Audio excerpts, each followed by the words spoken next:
ایک چیز بتاتا ہوں جو آپ کو خوابوں میں ہر چیز دکھا دے گی. ارے ہر چیز. اللہ اکبر. آپ کے لاہور مغل پورہ میں لال پل ہے. جی بالکل ہے؟ بالکل بالکل. جی جی بڑا مشہور. ہاں جی. آج سے کوئی 7-8 سال پہلے رمضان میں وہاں ایک قتل ہوا. ایک جوان کا قتل ہوا. وہ ہمارے ایک مخلص ہیں، شاہ جی ہیں، ریلوے میں ملازم ہیں. کہنے لگے کہ دفتر میں تذکرہ ہو رہا تھا کہ نوجوان تھا، قتل ہو گیا، قاتل کا پتہ نہیں. ان کی نسبت تسبیح خانے سے تھی، ابکری سے تھی. وہ کہنے لگے میں بتاتا ہوں، قاتل خود آ کے بتائے گا مجھے کس نے قتل کیا. کوئی مسئلہ ہی نہیں. قاتل خود آ کے ہاں بتائے گا ہاں مجھے قتل کس نے مجھے کیا. کس نے قتل کیا. اور یہ میرے پاس ایک نہیں بے شمار واقعات ہیں. ارے اللہ اکبر. عمل بتاتا ہوں کیونکہ اس میں میری ذات کا کمال نہیں، اللہ کے کلام اللہ کا کے کمال کلام ہے. کا بات. بالکل. تو اس لیے میں چیلنج اگر کر رہا ہوں کہ ایسا ہوگا تو اس میں میری ذات کا کوئی کمال نہیں. میں اللہ کے نام کے سامنے زیرو ہوں. حضرت خواجہ حسن بصری رحمۃ اللہ علیہ کی روایت ہے، اور یہ روایت مختلف کتابوں میں ہے. اور ایک کتاب ہے فضائل درود شریف، شیخ الحدیث مولانا ذکریہ رحمۃ اللہ علیہ، ان کی کتاب میں بھی میں نے دانستہ حوالہ دیا ہے، اور بھی بے شمار کتابوں جی میں، جی جی. کہ فرمایا کہ جو بندہ چاہتا ہے کہ اپنی کسی میت مرحوم، اپنی کسی پیارے بعدس وصال اس سے ملاقات ہو، تو 4 رکعت نماز نفل پڑھے سوتے وقت. 4 رکعت نفل ایک ہی سجدے کے ساتھ، 4 رکعت کٹھی. جی جی جی. اور ہر رکعت میں سورۃ فاتحہ کے بعد صرف ایک بار سورۃ الہاکم التکاثر. بالکل آسان، صرف ایک بار سورۃ الہاکم التکاثر یہ تو اکثر لوگ پڑھتے ہیں. ہاں جی جی. ویسے بھی اس میں پڑھتے ہوئے، پڑھ کے یہ 4 رکعت نماز نفل سو جائیں درود پاک پڑھتے پڑھتے، اور اپنے اس مرحوم کی نیت کرتے ہوئے جس سے آپ ملاقات چاہتے ہیں. کسی کو جلدی، کسی کو دیر میں، جتنی توجہ، کتنا دھیان ہوگا اتنا فوراً اس سے ملاقات ہوگی. کہنے لگے میں نے یہ عمل بتا دیا. سن لیا، گئے. ان کی کچھ خواتین نے پڑھنا شروع کیا. ایک کے خواب میں آئے. بعض اوقات چند دن لگ جاتے ہیں، بعض اوقات کچھ زیادہ دن بھی لگ زیادہ جاتے ہیں. ٹائم بھی عمل لگتا ہے. چھوڑنا نہیں چاہیے بالکل بالکل. کہ فلاں نے پکڑا تھا، یہ اوزار قتل ہیں، یہ ہیں، اس نام کا بندہ ہے، وہ فلاں جگہ دبائے ہوئے ہیں، اس نے مجھے قتل یوں کیا تھا. حتیٰ کہ وہ سارا نظام سامنے آ گیا. پورا اس نے قتل کا پیٹرن بتا دیا، کیسے کیسے، کہاں، کس وقت، کس اوزار کے ساتھ کیا ہوا تھا. یہ عمل بہت زبردست عمل ہے اگر آپ یہ دیکھنا چاہتے ہیں. حتیٰ کہ میں تو اس عمل کے ذریعے میں نے کئی لوگوں کو بتایا، انہوں نے بڑی بڑی ہستیوں کی زیارتیں کی. ارے اللہ. آپ کس ہستی کی زیارت کرنا چاہتے ہیں؟ آپ چاہتے ہیں فلاں ہستی کی زیارت ہو، ہو جائے. تو یہ عمل آپ پڑھ کے سو جائیں. پھر آپ چاہتے ہیں کہ اس سے سوال و جواب بھی ہو، اس سے استفادہ بھی ہو، تو آپ اس عمل کو کچھ عرصہ متواتر کریں. آپ کے سامنے ہر چیز کھلے گی، حیرت انگیز کھلے گی، ایک دنیا کھلے گی، ایک جہان کھلے گا. کئی دفینے خزانوں کے میں نے بتایا، انہوں نے نکالے. ارے اللہ.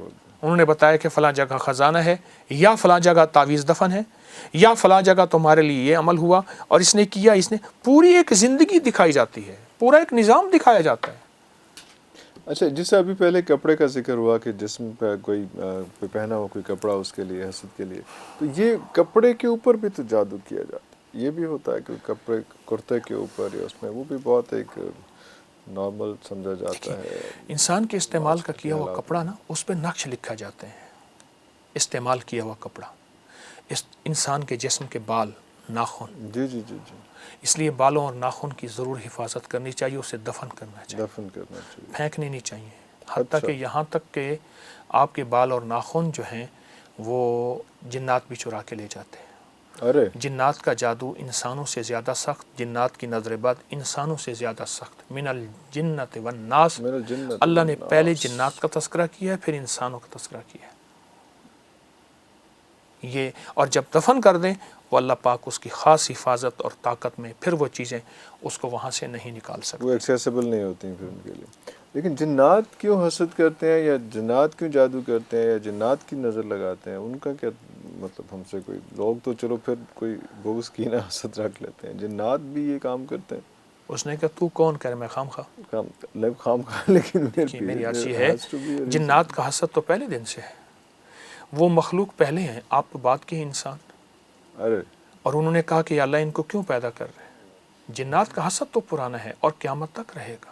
دیکھیے، جس طرح ہمارے ہاں شریر بھی ہیں، شریف بھی ہیں، اس طرح جنات کے ہاں شریر زیادہ ہیں، کیوں؟ آگ ہے، اور حسد آگ ہے، اور نظر بد آگ ہے، اور جادو آگ ہے۔ اچھا تو وہ ان کے زیادہ قریب ہے۔ آگ ہے۔ اچھا، جنات اپنے اوپر بھی بہت زیادہ جادو کرتے ہیں، آپس میں ان کی بہت زیادہ ہوتی ہیں۔ چونکہ جن میرے تابع نہیں، میں نہ جنات کا آقا ہوں، میں ایک عام سا انسان ہوں، لیکن یہ روایات میں ہے، یہ مشاہدات میں ہے، یہ تجربات میں ہے۔ لیکن جن کہا تو جاتا ہے کہ جنوں سے دوستی کی جا سکتی ہے، تو کی جا سکتی ہے کہ آپ نے نہیں کی ویسے؟ نہیں، میرے پاس لیکن کی جا سکتی ہے۔ ہاں کرنے والوں کے پاس جن تابع ہیں، تابع نہیں تو ورنہ دوست ہیں جنات بہت زیادہ۔ میں نے سنا ہے، میں نے واقعات دیکھے ہیں، میری زندگی اسی شعبے میں ہی ساری، جی بالکل، اس لیے میں بچپن آپ سے بچپن یہی گزرا۔ ہاں لیکن میں اس لیے آپ سے پوچھوں کہ جنات سے دوستی بڑا کامن ہے، یہ ہو ہاں، سکتی ہے۔ لیکن دوستی نظر بھی نقصان آتے دہ ہیں۔ نہیں ہے، پھر نظر بھی آتے ہیں۔ تابع کرنا نقصان دہ۔ آپ اچھا خاصا انسان کو غلام بنا لیں تو وہ بھی پسند نہیں کرتا، جنات کیسے پسند کرتا ہے؟ اور جو جن کو تابع کرتے ہیں ان کی نسلوں سے انتقام لیتے ہیں، ان کی عمریں بڑی ہوتی ہیں۔ لیکن اس وقت ٹیمپری وہ فائدہ اٹھا لیتے تو ہیں۔ ظاہر ہے وہ انسان ہے، اس نے عمل کیا ہوا ہے، اس کو جکڑا ہوا ہے عمل میں، تو عمل میں جکڑا ہوا ہے تو وہ تو کچھ نہیں کر سکے گا۔ تابع سے مراد ایک قسم کا غلام بنایا ہوتا ہے، تو وہ کیونکہ وہ اس حصار سے باہر نہیں نکل پاتا، یہ دوست نہیں ہو سکتا۔ دوست ہو جائے تو اس سے بڑا کوئی دوست ہی نہیں ہے۔ دوست بھی ہو جاتا ہے۔ اب میں بتاؤں، شاہ عبد القدوس گنگوہی رحمۃ اللہ علیہ کا مزار بہت بڑا مزار ہے انڈیا میں، گنگوہا میں، گنگوہا، جی بالکل ٹھیک ہے۔ صدیوں پرانا مزار ہے۔ حضرت شیخ بیٹھے تھے تو ایک ہانڈی کا عمل ہوتا ہے جادو میں، اور جادو کے لفظ میں جا کے جادو، جادو، ہمیشہ جادو میں شریر جنات جا کے وہ عمل اس بندے پہ وار ڈالتے ہیں۔ جادو ہمیشہ شریر جنات کے ذریعے ہی ہو سکتا ہے۔ ہاں ہوتا ہے، ہو سکتا ہے۔ تو اوپر نا رات کو بیٹھے تھے تو اوپر وہ کوئی ایک روشنی جا رہی تھی، تو مریدین نے پوچھا، مرشد تھے، کامل مرشد تھے، حضرت یہ کیا ہے؟ فرمایا کسی کے اوپر جادو کا وار جا رہا ہے، حضرت اللہ نے آپ کو روحانی طاقت دی ہے، اس کو اتارے۔ حضرت نے اللہ کا نام لیا، اللہ کے امر سے وہ نیچے اترا، تو اس سے پوچھا کون؟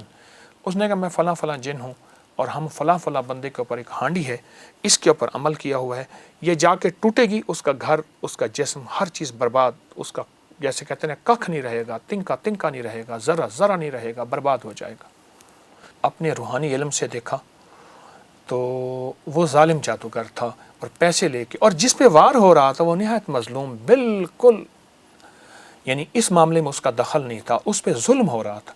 آپ نے فرمایا ہانڈی پلٹ جا اور اسی پہ جا کے ٹوٹ جا۔ ارے وہ اٹھی اور وہی جنات بے بس ہو گئے۔ اب اس کا جادو وہاں ختم ہو گیا، یہ روحانی طاقت غالب آ گئی۔ یہ ڈومینیٹ کر گئی، یہ روحانی طاقت جو ہے وہ اس کے کالے جادو پہ، کالا جادو یا جو بھی، جی کالا جادو، کالا جادو، بلیک میجک۔ تو وہاں جا کے اس جادوگر پہ ٹوٹی اور اس کے ٹکڑے کر دیے۔ جال حق و زحق الباطل ان الباطل کان زہوقا۔ تو اس کے لیے تو کتنے حصار بنائیں گے؟ اس کے لیے حصار کیسے بنائیں گے ہم کہ ہم پہ کوئی جادو کا؟ بلکہ پہلے میں وہ بات پوری کر لوں کہ تو جنات سے دوستی کا آپ نے نہیں بتایا نا، آپ دوست کر آپ بنا دیں دو چار، کیا فرق پڑتا ہے یہ بتا دیں۔ جب میری دوست بن جائیں گے پھر آپ کو بھی بنا دوں گا، کون سی مشکل ہے؟ دیکھیں میں ابھی تک جنات کو دوست بنانے کی کوشش نہیں کی، ٹھیک ہے، خود بن جائیں، اور اس کی ریزنز ہیں۔ ہاں اگر آپ کے میرے خود جنات دوست بن جائیں گے تو عرفان صاحب ایک آدھ آپ کو دے دوں گا، پھر میرے پاس آئیں تو صحیح۔